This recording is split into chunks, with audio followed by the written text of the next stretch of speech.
ఉద్ధరించుకోవాలి. ఈ జీవాత్మని మన ఈ శరీరం ఉన్నప్పుడే ఉద్ధరించుకోవాలి. ఉద్ధరించుకోవడానికి మంచి ప్రయత్నాలు చేస్తే ఇది నీకు స్నేహితులు నిన్ను కాపాడుతుంది.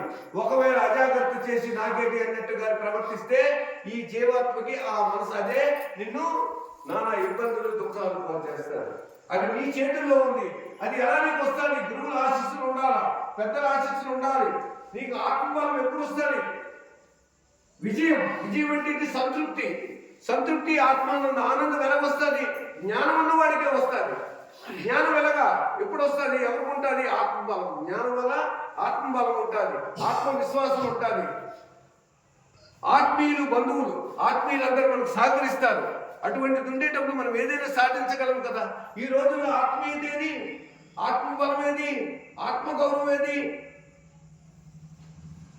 అటువంటి కొరత ఇది మనకి తెలిసి కూడా మనం అందుకోలేకపోవడం వల్ల మన ఇంటిలో పుస్తకం ఉంది, మన ఇంట్లో దేవుడు ఉన్నాడు, మన ఇంట్లో చదువుకున్న వారు ఉన్నారు, కానీ ఆ పుస్తకం